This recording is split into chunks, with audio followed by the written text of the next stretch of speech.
Volvemos. Dice, Jesús le pregunta a los discípulos, bueno, ¿quién dice la gente que soy yo? Pero el preguntarle a los discípulos qué decía la gente de él era una confrontación hacia ellos. O sea, realmente, como decía ahora, a Jesús, en el buen sentido de la palabra, le es indiferente lo que pensaran de él, porque él tenía un llamado que cumplir, un oficio que terminar, una historia que escribir. Y fíjate que es evidente que los discípulos estaban pendientes de lo que la gente decía, porque por eso es que cada uno manifiesta. Dice Mateo 16, 14, ellos dijeron, unos Juan el Bautista, otros Elías, otros Jeremías o alguno de los profetas. Ahora, nosotros sabemos que para los discípulos no debió ser fácil que llegara un hombre en semejanza a ellos a decirle, yo soy el Hijo de Dios, yo soy el Cordero de Dios, yo soy el que quito el pecado del mundo. No debió ser fácil para ellos. Y la prueba está que la incredulidad de Tomás, las actitudes de Pedro, Juan el hijo del trueno, Judas, todo lo que se vivió allí, evidencia que había una lucha entre ellos con respecto a la identidad de Jesús. Ahora, está atravesando por un problema de identidad, por una crisis de identidad que yo lo resumo en una crisis de fe. Como les decía, hoy estuve en una reunión, habían 14 pastores, y me llama la atención que cuando nos reunimos, 2 o 3, dice la Biblia, ¿quién está en medio de nosotros? Dios. Dice, donde hay 2 o 3 reunidos en mi nombre, allí estoy yo. Entonces, cuando nos reunimos 2 o 3, 4, 14, a tratar temas que supuestamente son para edificación de la iglesia, ¿qué es lo que primero tenemos que hacer nosotros? Orar. Y ahí nadie oró. Ahí simplemente empezaron a exponer, yo hice un viaje, voy a traer, nos van a dar, me van a regalar, voy a recibir, voy a dar. Y yo meditaba en todo esto, precisamente porque los pastores tenemos la culpa de muchas de las actitudes de nuestras ovejas. Nosotros no podemos evadir que cometemos errores, que no podemos justificarnos para seguir haciendo lo incorrecto, pero tenemos que aceptar que nos equivocamos. El tema es, mientras yo no acepto que me equivoco, estoy mal. Y entonces yo decía, ven acá, pero si estamos reunidos y hablan de que el Señor nos va a mandar una bendición, yo al primero que tengo que pedirle que me guíe, que me oriente, que me inspire, que me revele, que me muestre que si es de Él se da, que si no es de Él no se da, es al Señor. Pero como está la cabeza, está el cuerpo. Y si bien es cierto, estamos viviendo momentos muy complejos, muy difíciles, eso es real, también es cierto que Dios sigue siendo Dios. Jesús dijo, en el mundo tendrán aflicción, confíen, yo he vencido al mundo. Listo. El estar afligido es algo inherente de nuestra humanidad. Hermano David, si usted tiene un problema con sus hijos, ¿le trae felicidad? No, trae aflicción. Ahora, ¿qué hago con la aflicción?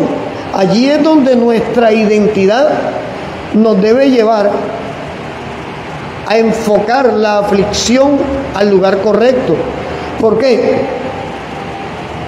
Jesús dice en Mateo 11, 28, el que quiera venir en pos de mí, niéguese a sí mismo. Primero, niéguese a sí mismo. Y resulta que tenemos gente dirigiendo iglesias que nunca se han negado a sí mismos. Claro, cuando yo estaba estudiando en el Instituto Bíblico, yo decía, yo soy evangelista. Yo soy evangelista. Y tú, no, yo soy pastor. Yo estoy estudiando porque hay una iglesia en Bucaramanga esperándome. Hay una iglesia en Medellín esperándome. Hay una iglesia en tal parte esperándome. Y mientras tanto la iglesia está en stand-by porque yo soy el pastor. Ahora, hasta donde yo tengo entendido lo que me dice mi Biblia, el Señor al que llama capacita. Dios no lo va a poner a usted a ejercer un ministerio si en primer lugar no tiene un llamado, si en segundo lugar no acepta el llamado y en tercer lugar si no ha sido capacitado por Dios.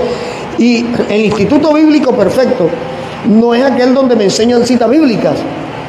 El Instituto Bíblico ideal es aquel que las lecciones se reciben directamente de Dios en nuestro trasegar diario, en medio de la prueba, en medio del desierto, en medio de la caída, en medio de la levantada, en medio de la tentación, en medio de la debilidad. Ese es el Instituto Bíblico ideal, porque ese no se nos olvida nunca. A nosotros nos pueden decir de la teología de Scofield, de Wesley, de Arminio, ya, pero lo que usted vive en el Señor y aprende en el día a día con Dios, eso no se lo borra a nadie. Y resulta que la iglesia precisamente en este momento está en una crisis de identidad, porque se habla de un Cristo que no se conoce. Les recomiendo el libro El Cristo que no conocí. Se habla de un Cristo que no se conoce. Se predica de milagros cuando no se creen en milagros. Se habla de un Espíritu Santo que nos guía, mas sin embargo nos dejamos guiar por las emociones y por la carne. Entonces, mirando eso esta tarde con esta reunión de ministros, yo decía, Señor, ¿y entonces? Y la Biblia nos enseña que cuando Cristo venga, la misma palabra dice, hallará fe en la tierra.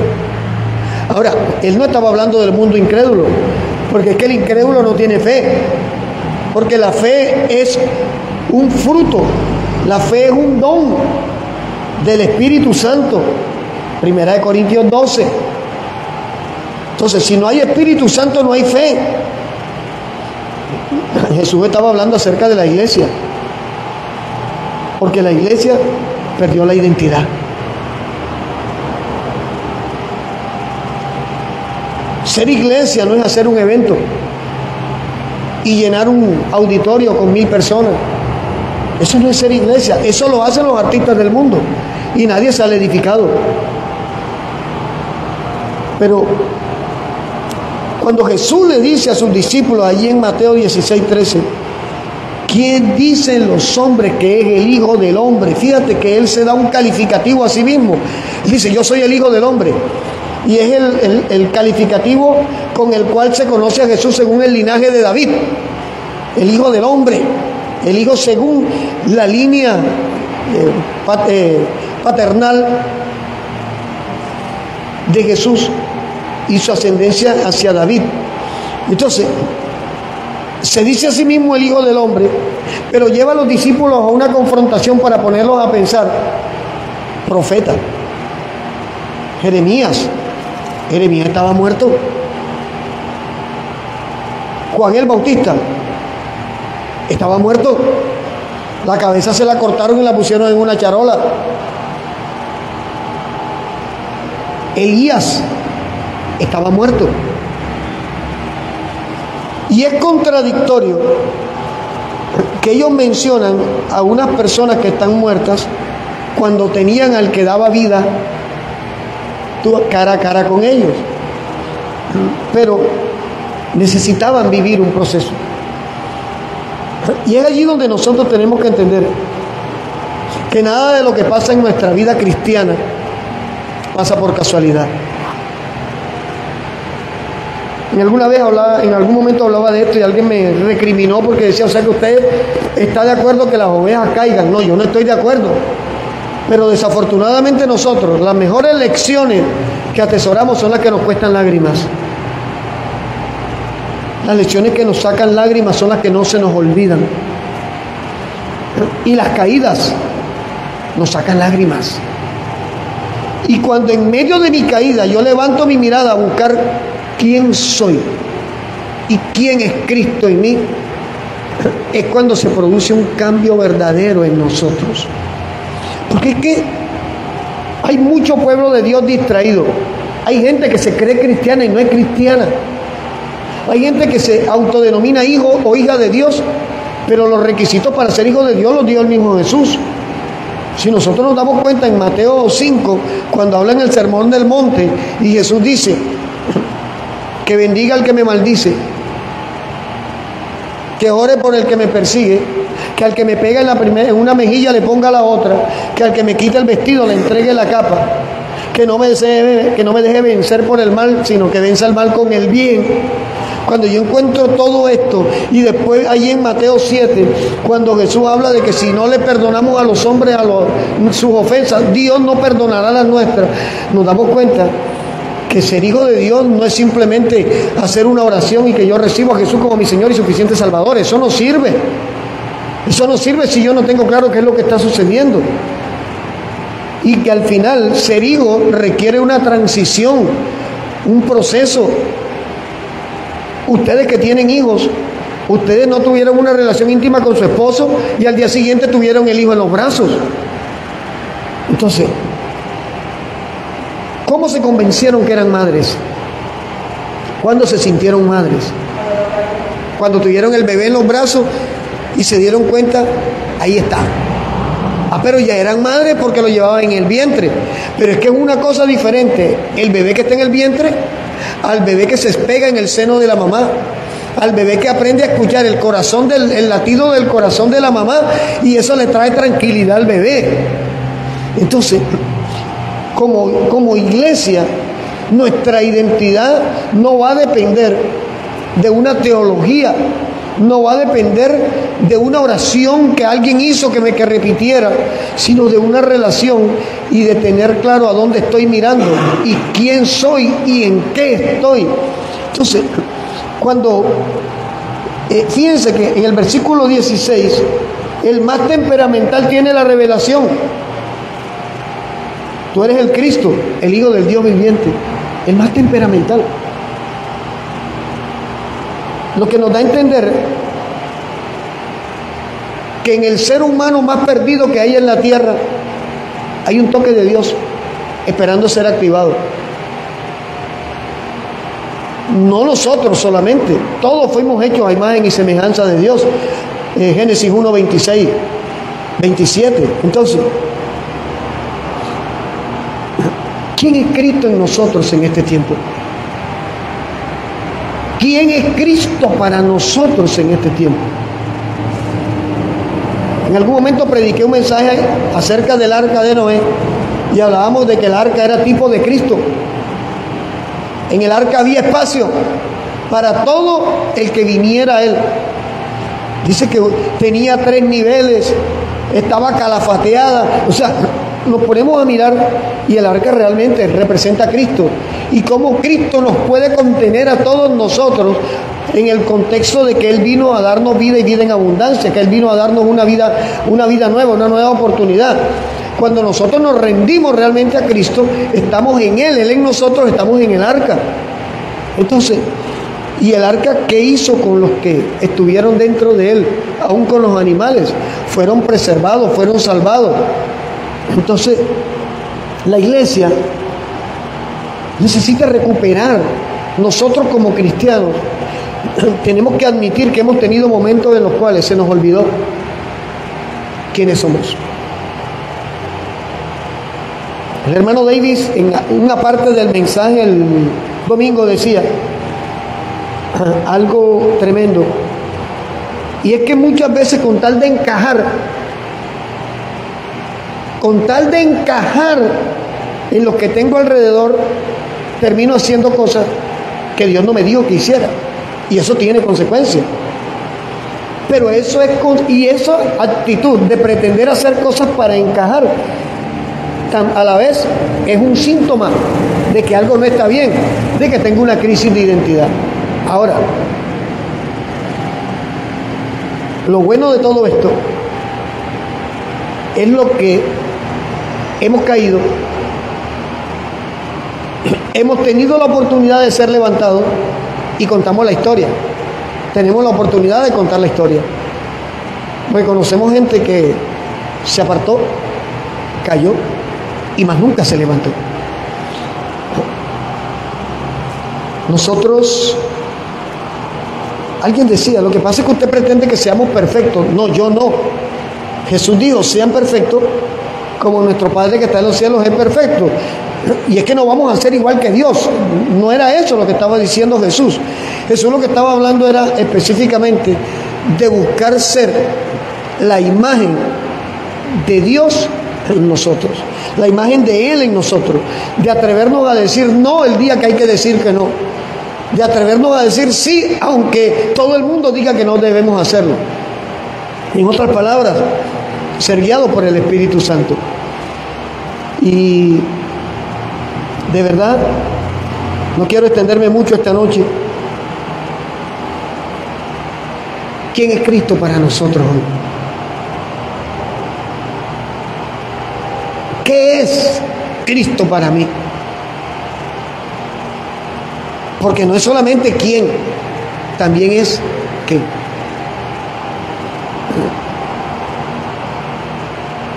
Y nuestra respuesta nos puede dar la solución al momento que estemos viviendo. Porque es que si yo digo, es que Cristo es mi Señor y Salvador, entonces voy a que me salve. Entonces me entrego a que me salve.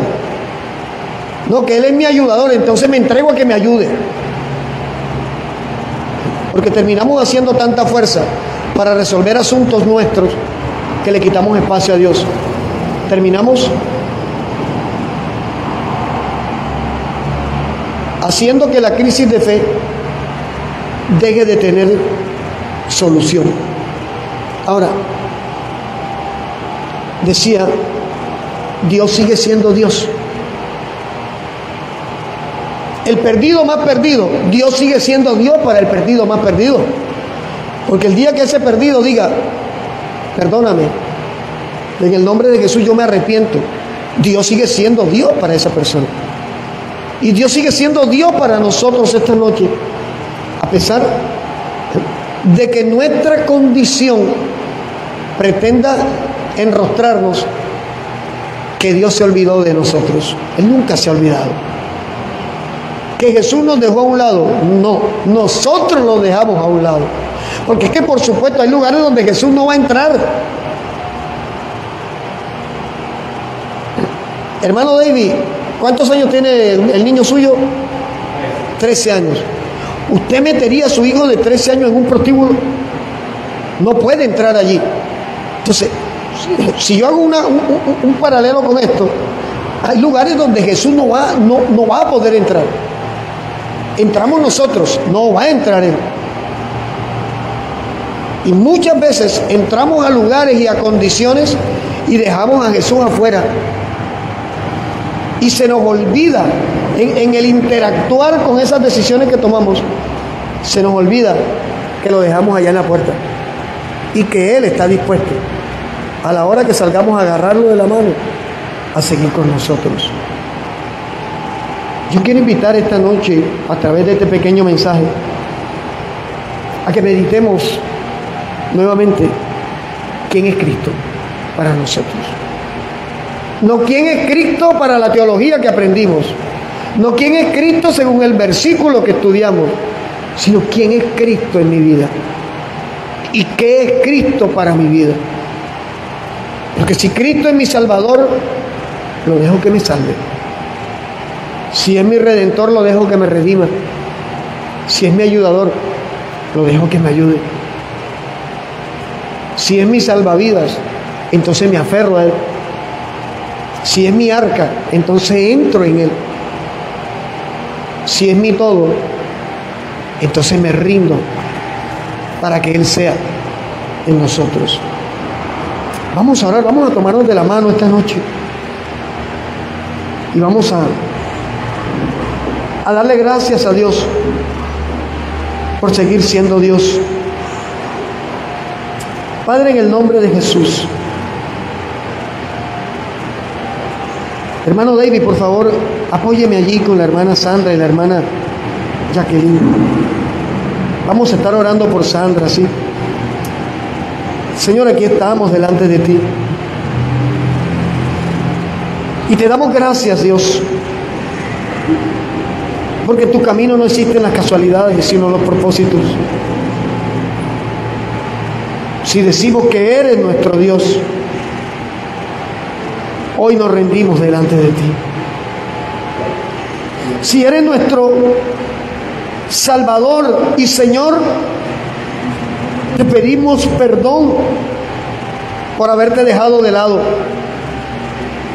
por habernos olvidado de que siempre estuviste dispuesto a levantarnos. Dios y Padre eterno, en el nombre de Jesús, derrama de tu Espíritu en nosotros y trae libertad en los corazones que se sienten abatidos, que se sienten destruidos,